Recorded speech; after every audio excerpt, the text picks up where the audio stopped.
Hey there, and welcome back to another Battlefield video. This time we have Dawnbreaker Conquest, and we're starting from the beginning.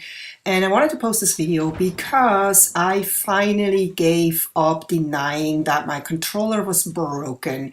My favorite silver special edition controller that I had for 3 or 4 years finally broke, and I just didn't want to admit it. I always thought, nah, it must be the game or it must be me.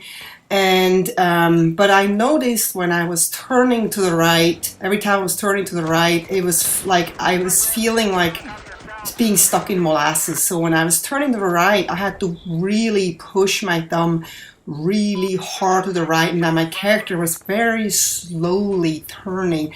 Sometimes that was not as bad, and sometimes it was really bad, and I got shot so many times because I couldn't turn around fast enough. And then I finally went and used my friend's controller, and I was like, oh my god, what a difference. I can actually turn around in a split second. Oh my god. So I was fortunately enough that I had a brand new Xbox controller, original Microsoft Xbox controller, stored away somewhere. I don't know how I got it, or if I bought an extra one, or if I got it, or I don't know. I just found a brand new, still in the package controller, and I'm like, oh my god, I'm so lucky, because I was about to go buy one.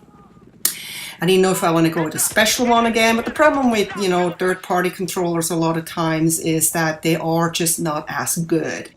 And while I'm not a big fan of Microsoft in general, I have to say their controllers are really good, and that's just a known fact. So it's probably better to have a controller that works really well than a controller that just looks really pretty.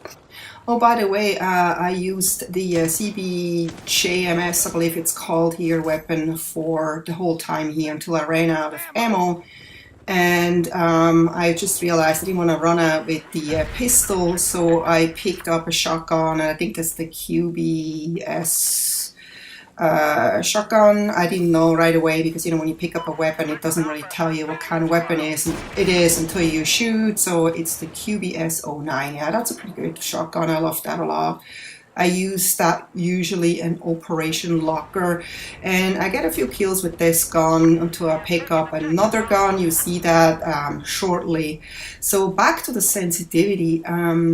I had the sensitivity of 55, and then I set it down, I think, to 30, and I have right now run around 30 sensitivity, and I think it's still a little too high. It's usually pretty hard to find out that perfect sensitivity when you play with a controller. You just kind of have to fiddle around up and down until you feel comfortable, because some people, need to play with really high sensitivity, and some people play with really low sensitivity. It really depends on the person. There is not one right sensitivity for everyone.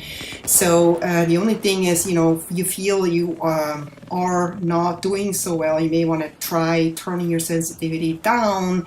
Maybe you're moving too fast, you're spinning around yourself too much, and that's why you can't hit anyone. So it's always wise to try to adjust your sensitivity when you don't do well. That can make a big difference. As you can see, I'm picking up this other weapon now. That's an engineer kit, and I don't know quite yet what weapon it is, but I can see it has an ACOG and it has a repair tool, something that I don't usually run. I don't like ACOGs. I find them very destructive. And I can see it has a silencer, and it's the AK-5C. I've used that weapon at the very beginning before I actually ranked up, and that's a pretty good weapon. I wouldn't probably use the silencer because the weapon kicks a lot with the silencer on it. But then it also has its advantages because you can be seen on the minimap. So, you have to decide what's more important to you. Do you want to have a more stable weapon, or do you want to be not be seen on the minimap? So that really depends. I mean, if you're very good, you can probably get away with that kick. And I've been running a silencer for a few times, but it didn't really make a difference. to me to like do better in a match or not. That was much different in Call of Duty. It really made a difference if you could be seen or not on the minimap. Here it doesn't really make such a difference. I kind of move a lot. I don't usually stay put a lot. I just love to run around a lot, and so when people come to the point where I shot them, I'm long gone most of the time. So it's up to you what you want to try here, but I can see now this guy is using an RPG, and I haven't been using an RPG much in Battlefield 4, but RPGs can be very, very powerful if you are good with them. Actually much faster than launchers and a little more powerful than a launcher. But as you can see, it is worth it to pick up other kits when you run out of ammo, because it's much easier to get kills with an assault rifle than a pistol. For most people, I mean, there's some people that are really good with pistols and they're extremely fast, but even with pistols you eventually will run out of ammo. And so if you do have a kit in front of you, why not pick it up? You're gonna have much more chances to survive, and you're gonna have more ammo because you're gonna have more weapons. You still have your sidearm just in case. And it's what the cool thing is also about picking up kits from other people or from fallen soldiers is that you actually all of a sudden feel that you have a kit in your hands that's really great, and that you never would have thought of using yourself if you wouldn't have picked it up. So you're like, oh my god, this is actually a great weapon, like a weapon you've never tried before, or a sidearm you've never tried before, or you know, a launcher you've never tried before, and you were all of a sudden forced to use those tools.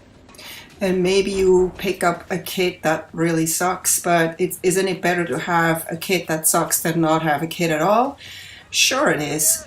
As you could see, I was checking the scoreboard earlier. This is something I rarely do because I don't want to always know, you know, how well I do. I just want to know if we're having a chance to win or not. And I realized that we had a really good chance to win, that we actually were winning. So I was just like enjoying the rest of the match here, kind of just fooling around.